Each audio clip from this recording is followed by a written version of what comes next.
The rose bushes by the front porch, the ones I'd painstakingly pruned every spring for 40 years, weren't just plants. They were time-marked in thorns and velvety petals, each bloom a memory. They were the same bushes that brushed my face when I carried him, a tiny bundle heavy with sleep and the scent of baby powder and milk up the worn wooden steps. My grandson, my little light, placed into my arms when he was barely old enough to hold his head up, because his mother, my daughter, wasn't ready. Or maybe she was just broken in a way I hadn't known how to fix back then, too caught up in my own quiet disappointments, the slow erosion of a marriage that had promised forever and delivered only empty rooms and echoed sighs. But he filled those rooms. Oh, how he filled them. His laughter was a sound I hadn't realized the old house was missing, a bright, clear bell against the backdrop of ticking clocks and my own solitary breathing. He took up space, not just with his toys scattered across the rug I'd inherited from my grandmother, but in my heart, in the very air I breathed. My days rearranged themselves around his naps, his meals, his school runs. The routine that had become stagnant and gray suddenly burst into color. Story time in the armchair by the fireplace, muddy footprints on the kitchen floor that I'd sigh about but secretly cherish, scraped knees kissed better with a whispered promise of ice cream. This house, my house, the one I'd bought with Frank back when we still believed in futures we built together, became our house, his and mine. It was the backdrop to his childhood, the safe harbor where he learned to walk, to read, to dream. Every creaking floorboard, every faded patch of wallpaper held a piece of him. The pencil marks on the kitchen doorframe charting his improbable growth spurts, a stray Lego brick still sometimes surfacing years later in a forgotten corner, the slightly chipped paint on the windowsill where he'd sit and watch the rain.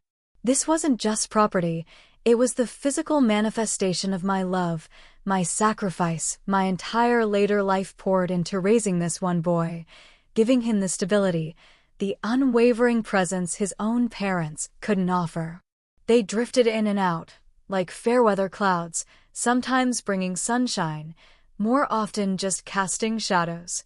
His mother, lost in her own struggles, and his father, a phantom limb in his life, a name attached to infrequent, awkward phone calls that usually ended with a promise that wasn't kept. So, it was me. Always me. The constant. The anchor. The house was the chain linking us, solid and reliable. It represented continuity, a place he could always come back to, a foundation built on something stronger than the fleeting whims of youth or the brittle failures of adults who should have known better. I poured everything I had into him, into making this house a home for him. My savings went to school books, clothes, that ridiculous expensive bike he wanted for his 16th birthday. My time, my energy, my very essence was dedicated to nurturing him, to giving him the secure childhood I wished his mother had had, that I wished, in many ways, I'd had. It wasn't just duty, it was profound love. The kind that takes root deep within you, so deep you can't tell where you end and the other person begins.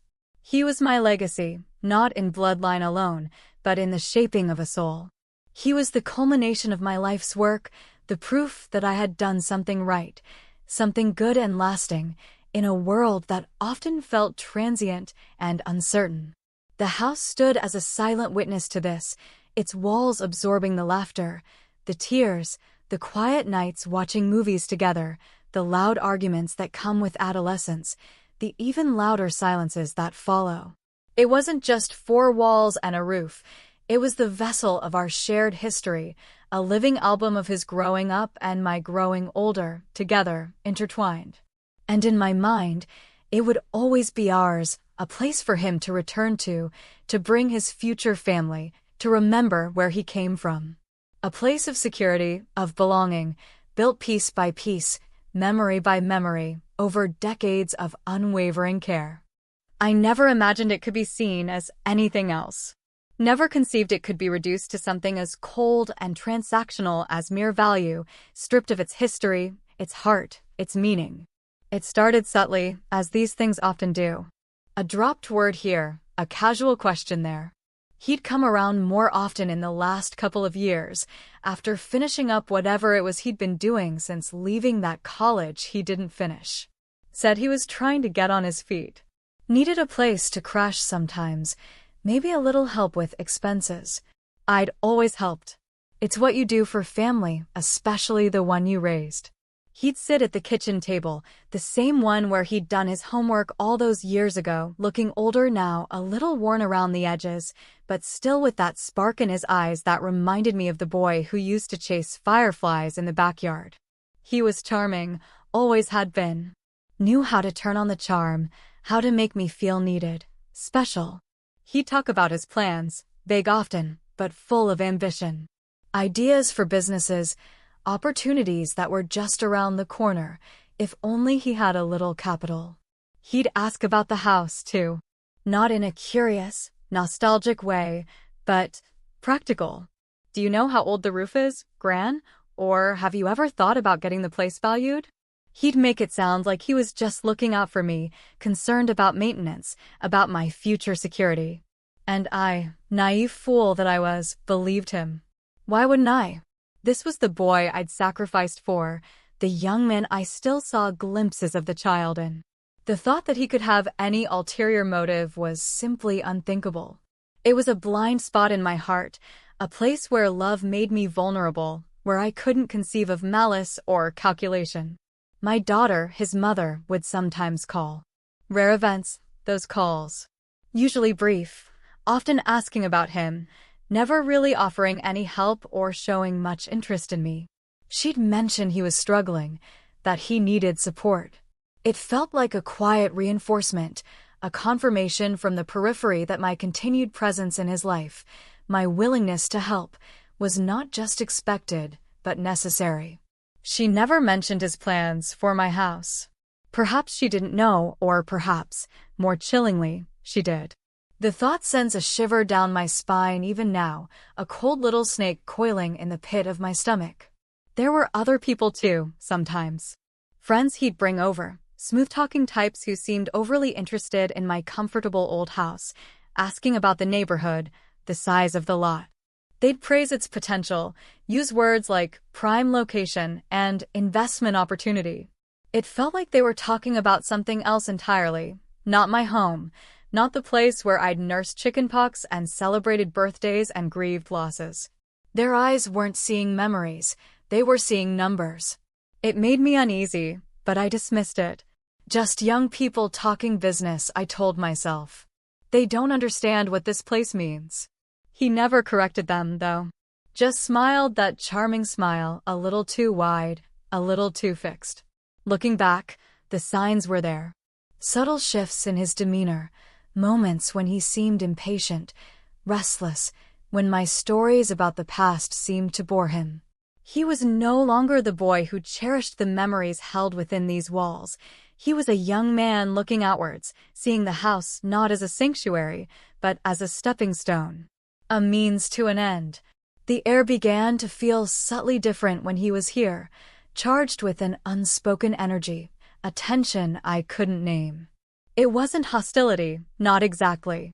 It was more like expectation, as if he was waiting for something. And I, in my innocence, my absolute trust, had no idea what he was waiting for. It was a slow, insidious creep, the kind of dread that settles in the back of your mind, dismissed easily in the light of day, but blooming in the quiet hours of the night.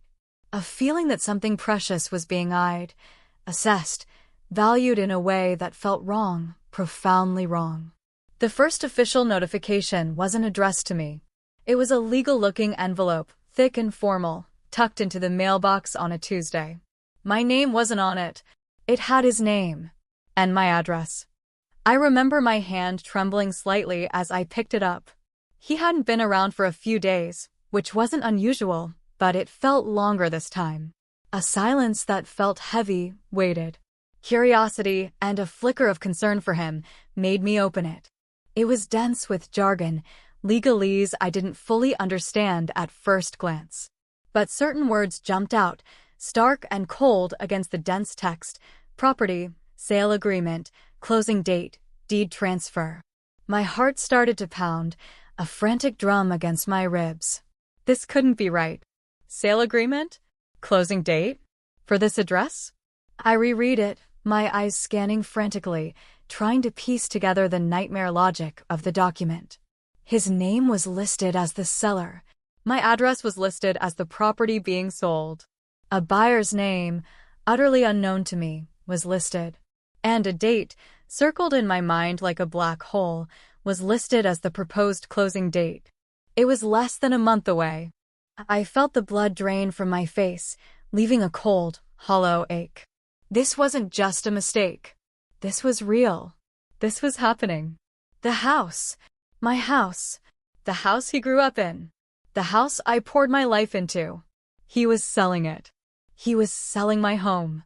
The realization hit me with the force of a physical blow, knocking the wind out of me.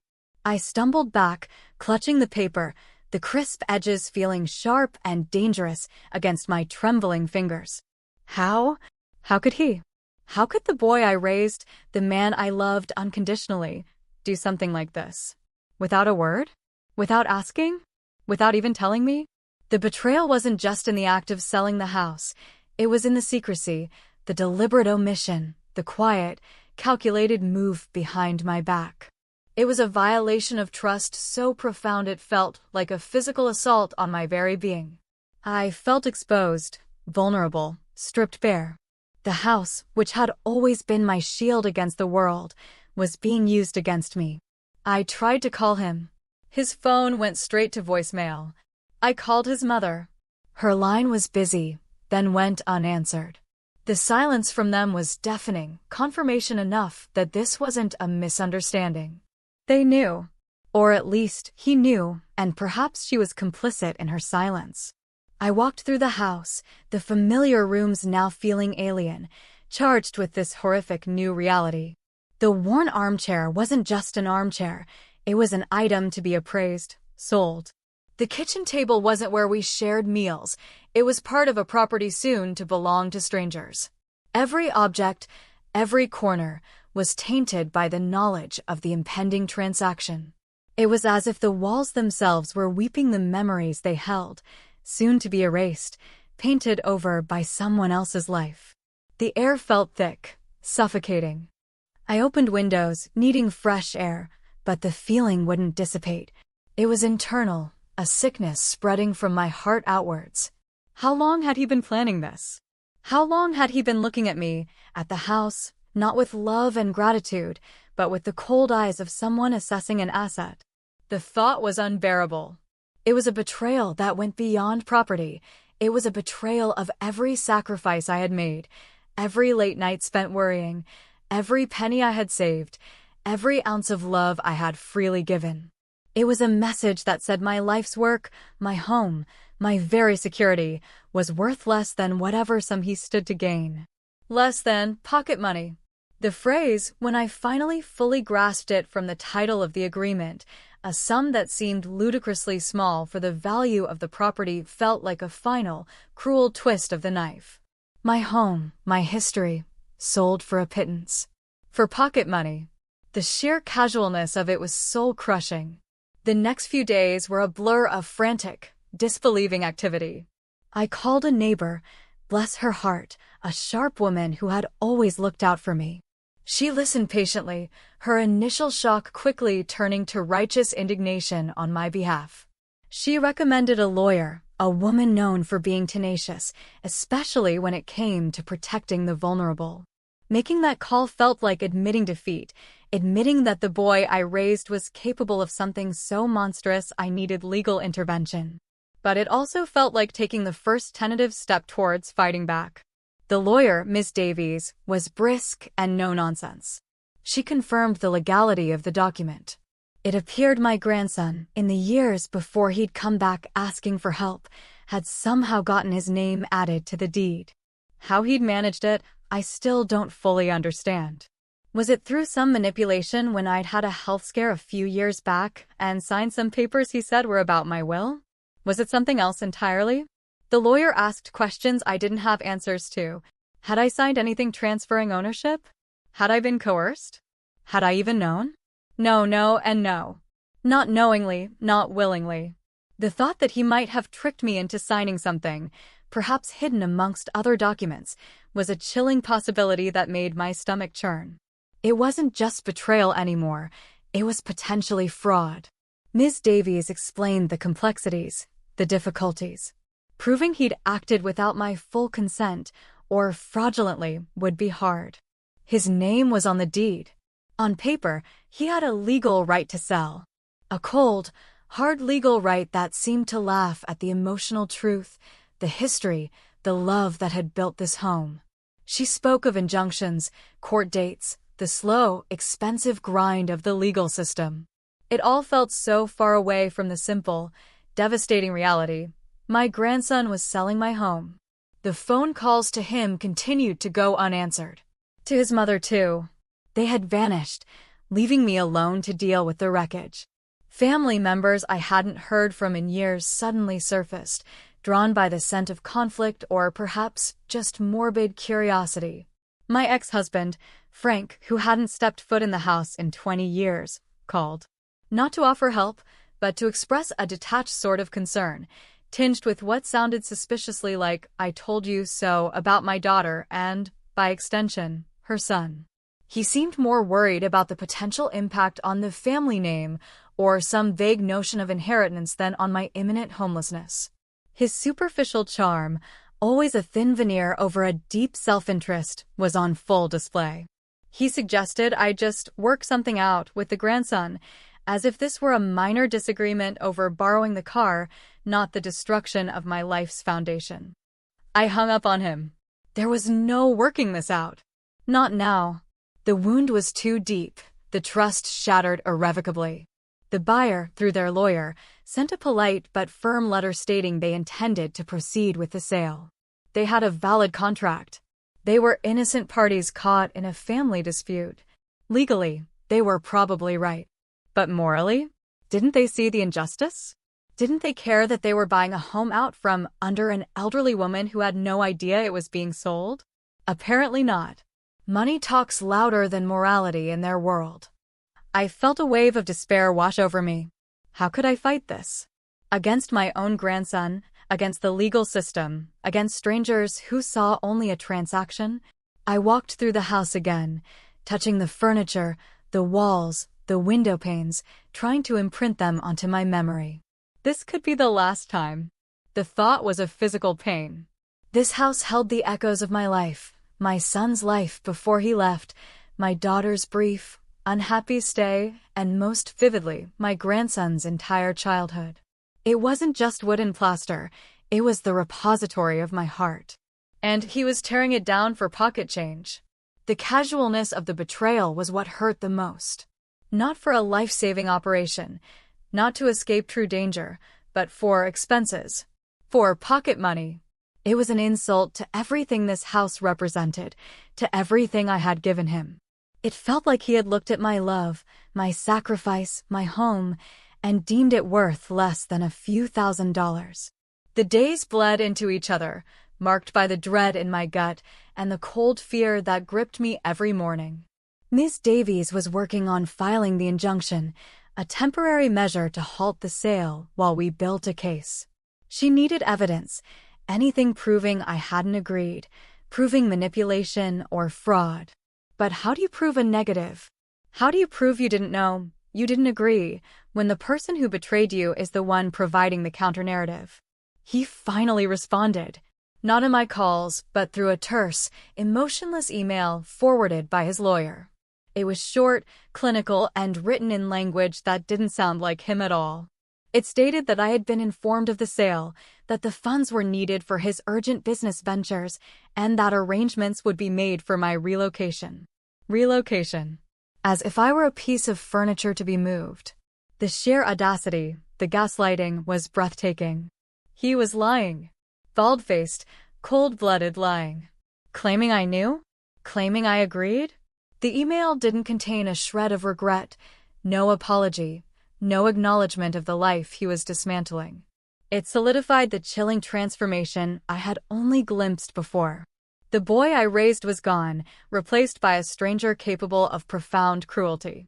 I drafted a response, pages and pages of hurt and anger and desperate questions, but Ms. Davies advised against sending it. "Keep emotion out of it for now," she said. "We need to focus on the legal facts." Legal facts.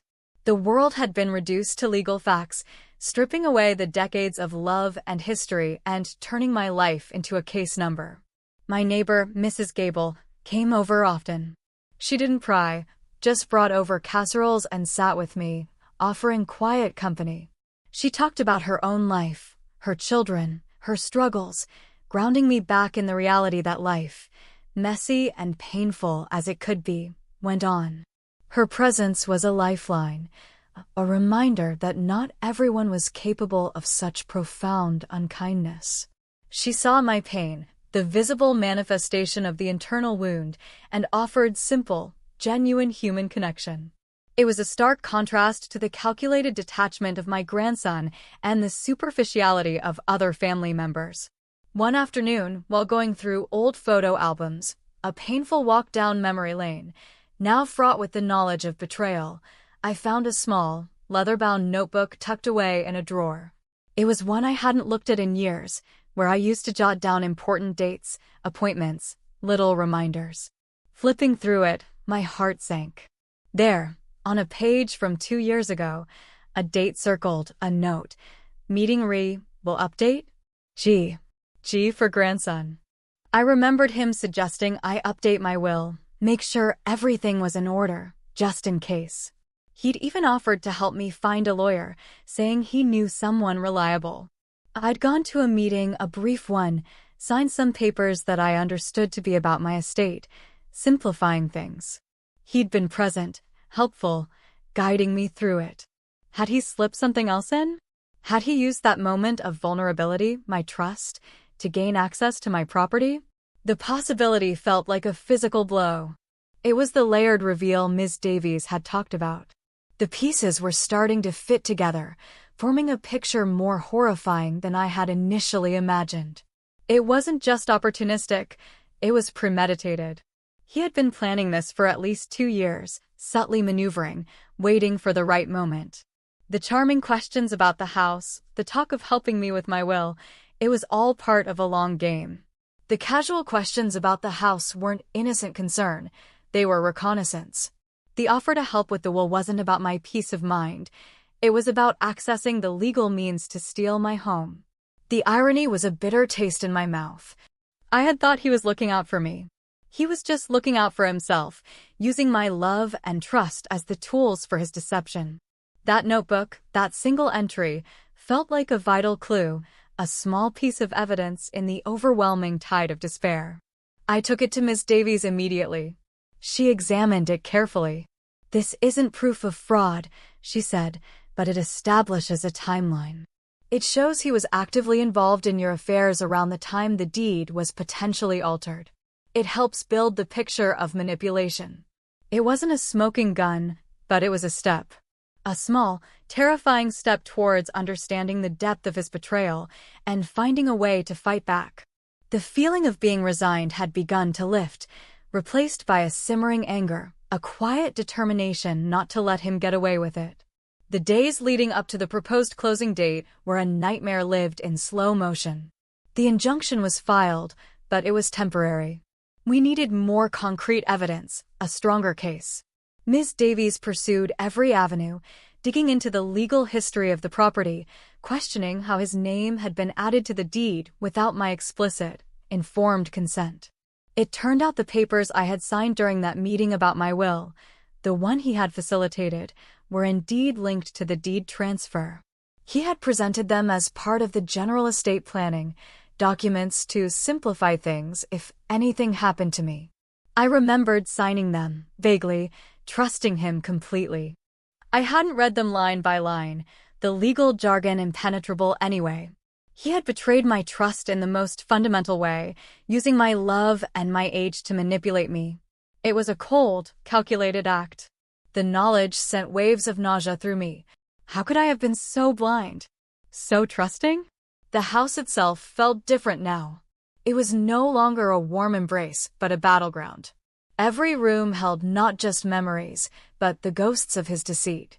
The spot where he sat and talked about his business ventures was now the place where the lie took shape. The doorframe where I measured his height was a cruel reminder of the boy who was and the stranger he had become. I started packing, not because I accepted the sale, but because the uncertainty was unbearable. Each object I touched held a story, a piece of my life that felt like it was being ripped away. The teacups my own mother had used, the quilt I'd sewn by hand, the framed photos that lined the mantelpiece, our lives, reduced to boxes. The symbolism wasn't lost on me. I was packing away my history, my identity, preparing for an uncertain future that had been forced upon me by the person I least expected. Family dynamics fractured further. Some relatives, siding with the grandson, whispered about my stubbornness, suggesting I should just take the money and move on. As if taking the money from the sale of my own home, orchestrated by fraud, was a reasonable solution. As if moving on from a lifetime of memories and profound betrayal was as simple as changing addresses. Others, the few who still possessed a moral compass, offered support, but their help was limited against the legal and emotional forces at play. My daughter remained distant, a silent presence on the periphery of this unfolding disaster. I wondered what she knew, what she felt. Was she ashamed? Complicit? Indifferent? Her silence was its own form of pain. Ms. Davies managed to get the closing date postponed, giving us a little more time, but the pressure was immense. The buyer's lawyers were aggressive, demanding the sale proceed. They saw me as an obstacle, a complication in their transaction. I was a legal problem to be solved, not a human being facing the loss of her home and the destruction of her family. I spent hours going over old records, looking for anything that could help. Bank statements, letters, even old utility bills. Nothing seemed relevant. But the act of going through the papers was grounding, a way of holding onto the tangible proof of my life in this house, the bills paid, the taxes filed, the clear evidence that this had been my home, maintained and cared for by me for decades.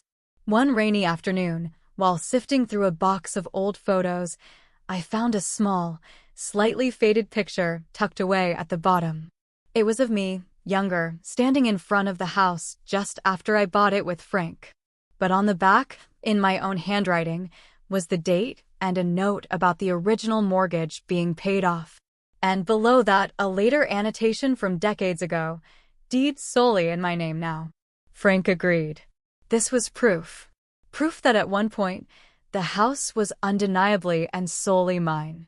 It didn't directly counter the later change, but it established a history of clear ownership, strengthening the argument that any subsequent change without my full, informed consent was suspect. It was another piece, another layer in the slow revelation of the truth. It wasn't enough to win the case outright, but it was evidence of my long-standing, solitary claim to the property. It felt like the house itself was offering up its secrets, helping me in its own silent way.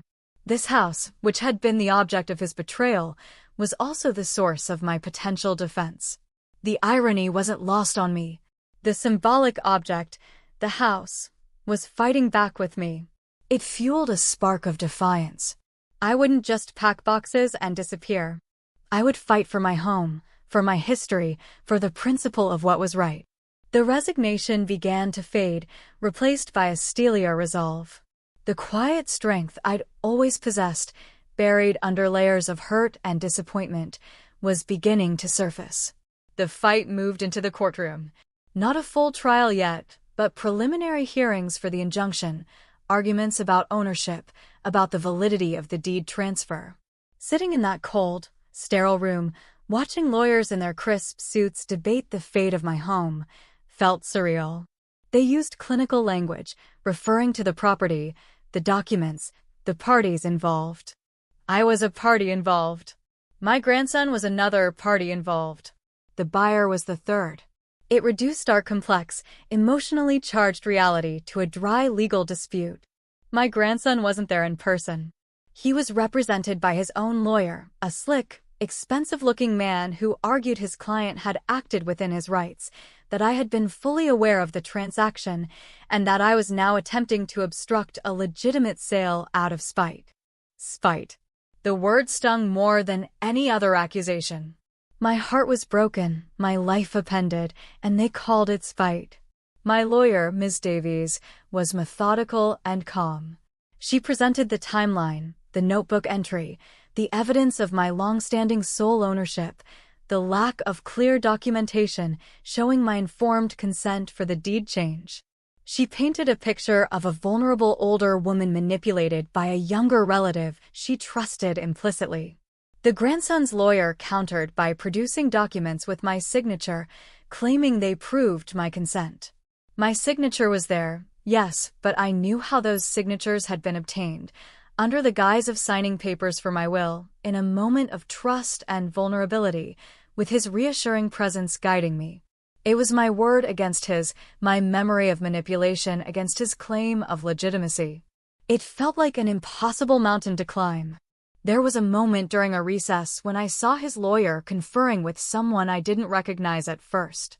Then the person turned, and I felt a fresh wave of shock and pain. It was my daughter.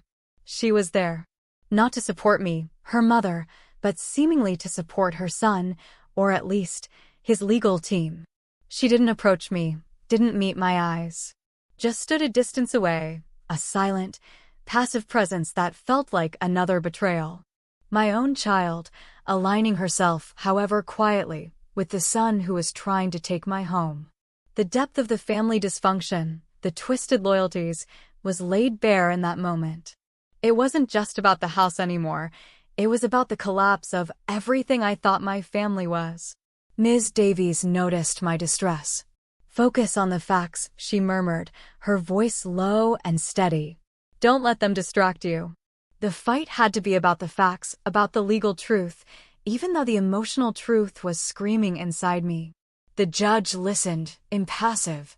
Legal proceedings are slow, deliberate, utterly devoid of the human messiness that brings people to court in the first place. Decisions are based on paper, on procedure, on precedent, not on broken hearts or shattered trust. The injunction was extended, a small victory, buying us more time. But the uncertainty remained, a heavy cloud hanging over my head. I was living in limbo, my home still legally mine, but under constant threat, already marked for sale by my own flesh and blood. The knowledge that he had done this, that he was actively pursuing it through lawyers, fighting against me in court, was a constant ache. How could the boy who used to crawl into my lap for comfort, who I'd read bedtime stories to, who I'd taught to tie his shoes, be this person? The contrast between the child I remembered and the man he had become, or perhaps always was beneath the surface, was devastating. It wasn't just the loss of the house I was grieving, it was the loss of the grandson I thought I knew. It was the death of a relationship, a bond one thought was unbreakable, destroyed by greed and a casual disregard for my life and feelings. The phrase pocket money echoed in my mind, a cruel, simplistic explanation for a crime so complex in its emotional brutality. This wasn't just about money, it was about value. The value he placed on my life, on my home, on me. And that value, it seemed, was frighteningly low. But the quiet strength was growing. Each legal hurdle, each emotional blow, instead of breaking me, seemed to harden something deep inside. I wasn't the same woman who had received that first shocking envelope. I was learning to fight. Not with anger, not with emotion that could be dismissed as spite, but with cold, hard facts and a quiet, unwavering determination to seek justice, not just for the house, but for the principle of it all. The legal battle dragged on, a slow, draining process that tested my resilience daily. There were more filings, more hearings, motions and counter-motions exchanged between the lawyers like volleys in a tennis match. I spent hours with Ms. Davies, recounting details, sifting through paperwork, trying to piece together the timeline of events, the specific moments when my trust had been exploited. The sheer volume of detail required was exhausting, each recollection of a seemingly innocent interaction with my grandson now tinged with the bitter knowledge of his deception. We focused on the circumstances surrounding the signing of the documents, arguing that I had not been fully informed of their contents or their implications regarding the deed. It was a difficult case to prove, relying heavily on my testimony and the circumstantial evidence we had gathered. His lawyer maintained that I had signed the papers willingly, that the deed change was a gift, a voluntary act on my part, and that I was now regretting it and trying to reclaim property I had legally given away. A gift. The audacity was astounding. He was portraying himself as the benevolent recipient of my generosity, while in reality he had orchestrated the whole thing through manipulation. My life, my home, being recast as a gift he was entitled to sell. The emotional contrast between their cold, legal framing and the raw, painful reality of my experience was jarring. I began to attend the hearings, even when I wasn't required to testify. Sitting there, observing the process, listening to them talk about my life as if it were a transaction on a ledger was both painful and empowering. It demystified the process, stripped away some of the fear, and solidified my resolve. I saw the cold, detached logic of the legal system, but I also saw the power of presenting a clear, truthful narrative. I wasn't just a party involved, I was the person whose life was on the line, and my presence felt like a quiet assertion of that humanity. I even saw my daughter again, sitting quietly at the back of the courtroom during one session. We didn't speak, didn't even make eye contact. There was a gulf between us, filled with years of unspoken history and the current crisis. It felt like she was choosing her side, or perhaps just unable to cope with the conflict, opting for a passive alignment with her son rather than confronting the painful reality of his actions. Her silence spoke volumes. It was another layer of loss, another piece of the family fabric unraveling. I leaned more heavily on Mrs. Gable, my neighbor. She'd visit, bring meals, listen without judgment. Her practical support and simple kindness were a stark contrast to the complexities of the legal battle and the emotional turmoil of my family. She represented the good in people, a reminder that not everyone is driven by selfishness or greed. Her presence was a quiet affirmation of resilience, a testament to the strength found in community and genuine care. I started going for walks in the neighborhood, something I hadn't done in years. Seeing other homes, other people living their lives, reminded me that there was a world outside the walls of my contested house, a future that existed beyond this immediate crisis. It was a small act of defiance, a way of reclaiming some control, some sense of normalcy. I wouldn't be confined by his actions, by the uncertainty he had created. One afternoon, walking past the local community center, I saw a sign for a legal aid clinic offering free consultations for seniors. I already had Miss Davies, but something drew me in. I spoke to a kind, elderly lawyer there, explaining my situation briefly. She listened intently, her expression one of empathy and concern. She couldn't take my case, but she offered some invaluable advice, suggesting specific legal avenues Ms. Davies might explore, things related to elder abuse and financial exploitation that went beyond simple property law. It was a reminder that my situation wasn't unique, that there were others who had suffered similar betrayals, and that there were legal frameworks designed, however imperfectly, to protect people like me. It felt like another layer of empowerment, realizing that my personal tragedy fit into a larger pattern, a societal issue of vulnerable people being exploited, often by those they trust most. It solidified my resolve to not only fight for myself, but to potentially set a precedent, to speak out about what had happened, so maybe, just maybe, it could help prevent it from happening to someone else. The feeling of resignation had completely dissipated, replaced by a quiet fury, a steely resolve. I wasn't just a victim anymore. I was a survivor and a fighter. The fight for my house had become a fight for my dignity, for my autonomy, for the principle that love and trust should not be weapons used against you. The turning point came unexpectedly. Ms. Davies, relentless in her pursuit of any evidence, discovered a discrepancy in the paperwork used for the deed transfer. A signature witnessed by a notary public, but the notary's logbook for that day had no record of the transaction. It was a small detail, easily missed, but potentially significant. It suggested the notarization might have been improperly conducted or even falsified. This wasn't conclusive proof of fraud, but it cast serious doubt on the validity of the transfer process. Simultaneously, a former friend of my grandson, someone who had fallen out with him, came forward. He hadn't known the full extent of the plan regarding my house, but he knew my grandson had been deeply in debt, involved in questionable schemes, and desperate for money. He had overheard conversations, vague but unsettling, about needing a large sum quickly, about an asset that could be easily liquidated.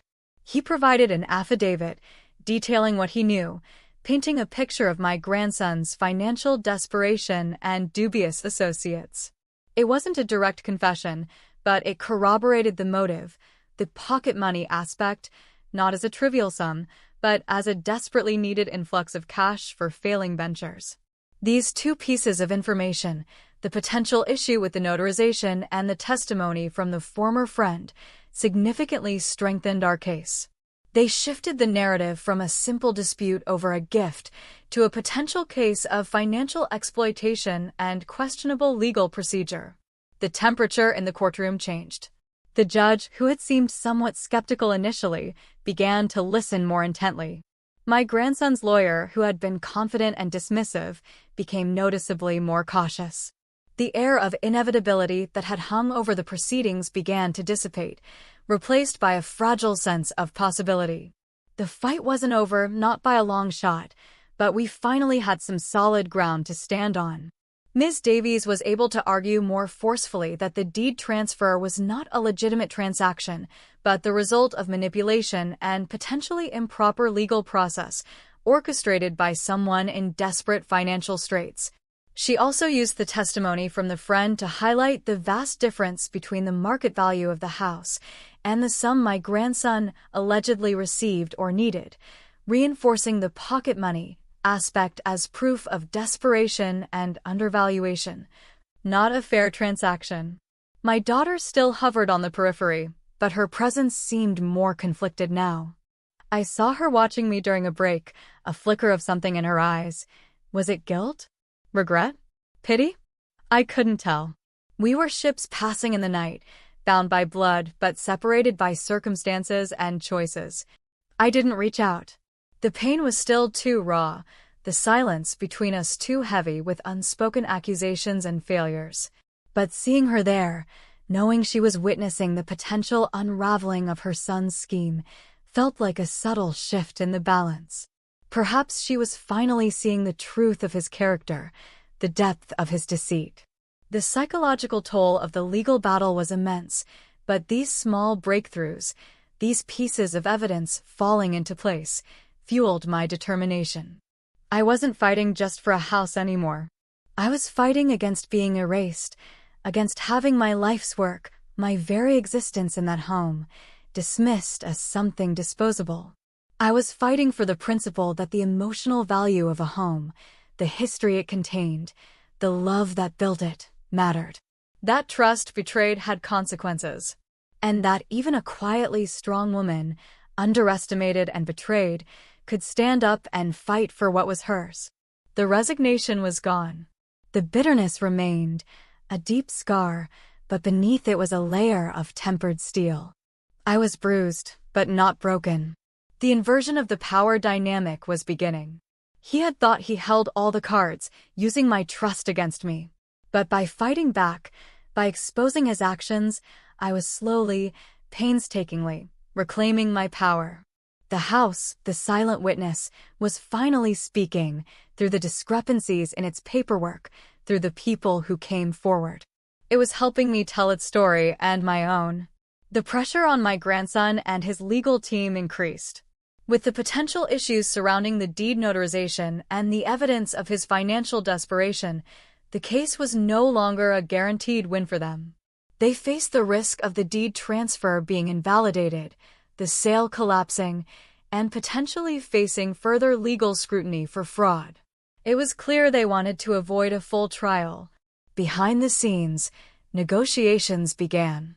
My grandson's lawyer approached Ms. Davies with a settlement offer. It was a complex legal dance, but the court proposal was simple. He would agree to the deed being transferred back solely into my name, dropping his claim to the property, in exchange for me not pursuing legal action against him for fraud or financial exploitation. It was presented as a compromise, a way to avoid a lengthy, costly, and uncertain trial for both sides. For them, it was about damage control, minimizing his legal exposure. For me, it was about getting my home back. But it was also about justice. Not just legal justice, but emotional and moral justice. Could I walk away without him facing any consequences for the pain he had caused, the life he had tried to dismantle? Ms. Davies advised me of the pros and cons. A settlement would be faster, less stressful, and guarantee I kept my home. A trial would be emotionally draining, financially risky, legal fees were mounting, and there was no guarantee we would win, despite the stronger evidence. Even if we won, recovering costs or damages from my grandson, given his financial state, was unlikely. The thought of facing him in court, recounting the betrayal in detail, was daunting. But the thought of letting him off the hook, of him facing no real repercussions for his actions, was equally difficult to swallow. The phrase pocket money still burned in my mind. He had been willing to sell my life's foundation for a quick fix, and now he wanted a clean slate. I wrestled with the decision. My heart screamed for him to be held accountable, for the world to see him for what he had done. My head, however, listened to Ms. Davies' practical advice. Getting the house back was the primary goal. My home, my sanctuary, the repository of my memories, that was what truly mattered. Justice, in the legal sense, could be elusive. But reclaiming my physical space, my security, felt like the truest form of empowerment. I asked Ms. Davies to add a condition to the settlement. I wanted a letter from my grandson. Not a legal document, but a personal one. An acknowledgement. Not necessarily an apology, I knew that was likely beyond him, but an admission of what he had done, a recognition of the truth. It was a small thing, perhaps meaningless in the grand scheme of legal battles, but for me, it was crucial. I needed to know that he, on some level, acknowledged the reality of his actions, not just the legal ramifications. His lawyer resisted this initially, seeing it as unnecessary and potentially risky for their client. But Ms. Davies insisted, explaining it was a non-negotiable condition for my agreement. They eventually conceded. A few days later, a thick envelope arrived. It contained the settlement agreement, the legal documents confirming the transfer of the deed back into my sole name, and a single, handwritten letter. It was short, stilted. It didn't contain an apology. It didn't explain his motives beyond vague references to bad decisions and pressure.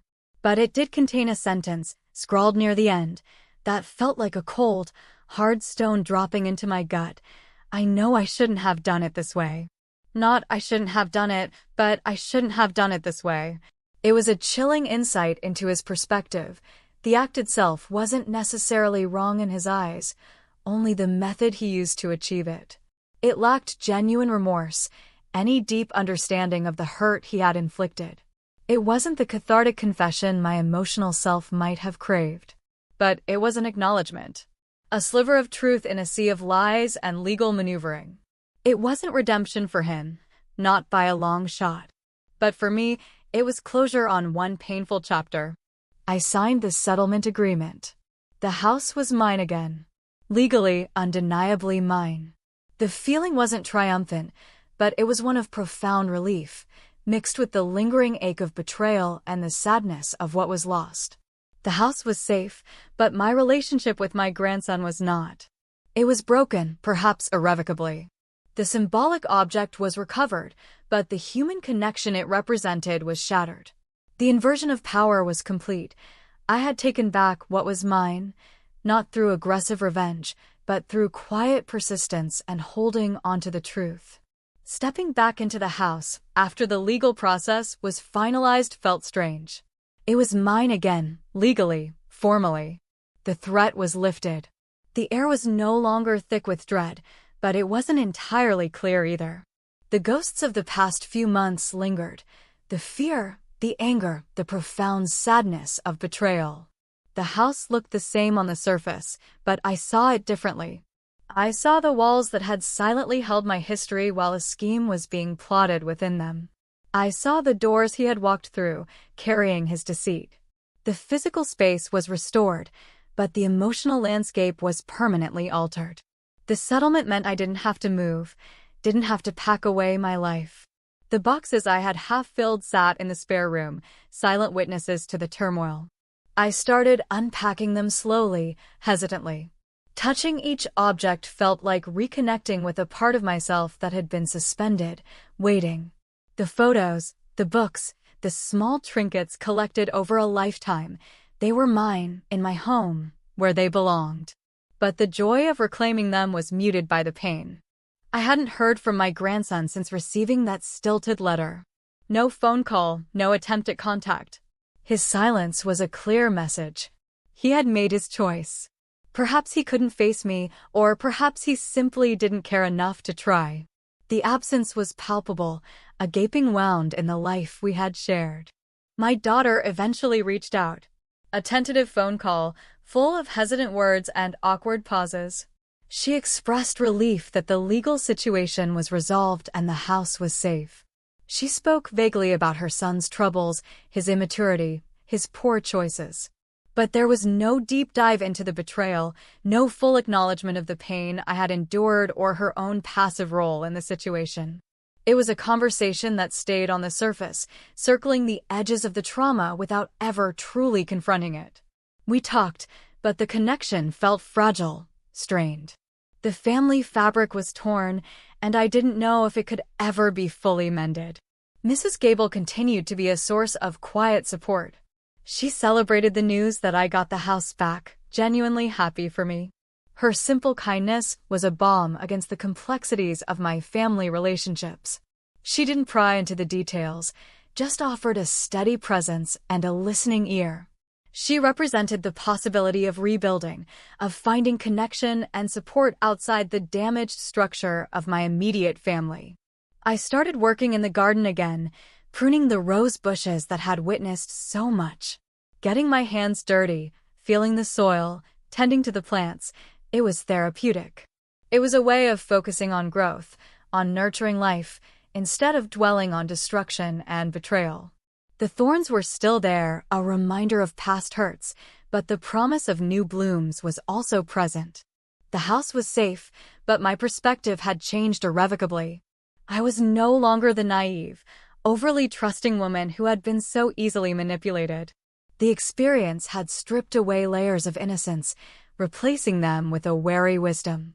I had learned a harsh lesson about trust, about the capacity for cruelty in those you love most.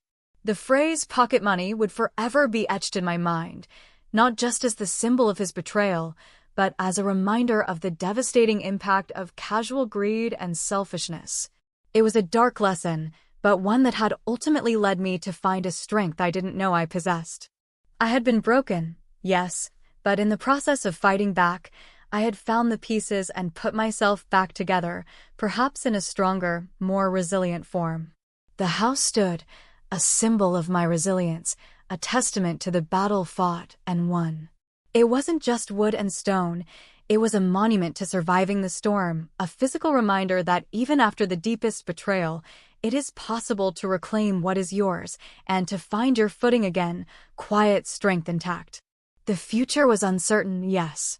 The relationships were damaged, perhaps permanently. But I was here, in my home, on my own terms. The darkness had been real, but there was a glimmer of redemptive light. I had lost a grandson, but I had found myself. Life settles into a new rhythm, scarred, but not stagnant. The house is quiet again, the legal storm having passed, leaving behind only echoes and the lingering scent of old papers. I don't fill the silence with frantic activity anymore. Instead, I sit in the familiar rooms, the ones that were almost taken from me, and just be.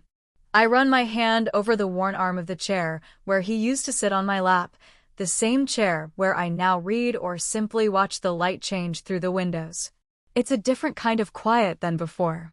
Before, it was the quiet of routine, of comfortable solitude. Now, it's the quiet that follows a war, a stillness punctuated by the occasional unexpected memory that surfaces, sharp and painful, like shrapnel. I've changed the locks, a simple, necessary act that felt heavy with symbolism. It wasn't just about physical security, it was about drawing a boundary, asserting my space, both literally and emotionally. The house is mine, and only mine. The era of open doors and unquestioning trust is over. It's a sad realization, a closing of a chapter that I never wanted to end this way. Family holidays are different now. Strained. My daughter makes tentative efforts to include me, but the unspoken truth between us, the chasm opened by her son's actions and her passive stance, is too wide to bridge with polite conversation. I see her pain, her awkwardness, and I know she sees mine. But neither of us knows how to truly talk about it, about him, about the gaping hole in our lives that he created. The grandson who sold my home is a phantom presence, a topic carefully avoided, a source of tension that hangs in the air whenever family gathers. Some relatives still seem uncomfortable around me, unsure what to say, or perhaps still privately holding onto their own interpretations of events. The ones who sided with him, however subtly, are now distant. The betrayal wasn't just his. It was a splintering of family ties that revealed the true nature of relationships, who was truly there for me and who wasn't. Mrs. Gable remains a steadfast friend. We have tea, share stories, talk about our gardens. Our conversations are about the present, about the simple acts of living, and in their ordinariness, they are incredibly healing. She doesn't dwell on the past unless I bring it up, offering just quiet empathy when I do. Her friendship is a testament to the fact that chosen family, connections forged through shared humanity and kindness, can be just as strong, sometimes stronger, than ties of blood. I haven't sought out any contact with my grandson. There's nothing left to say. The pain is too deep, the trust too shattered. I don't know what became of him, his urgent business ventures, his life.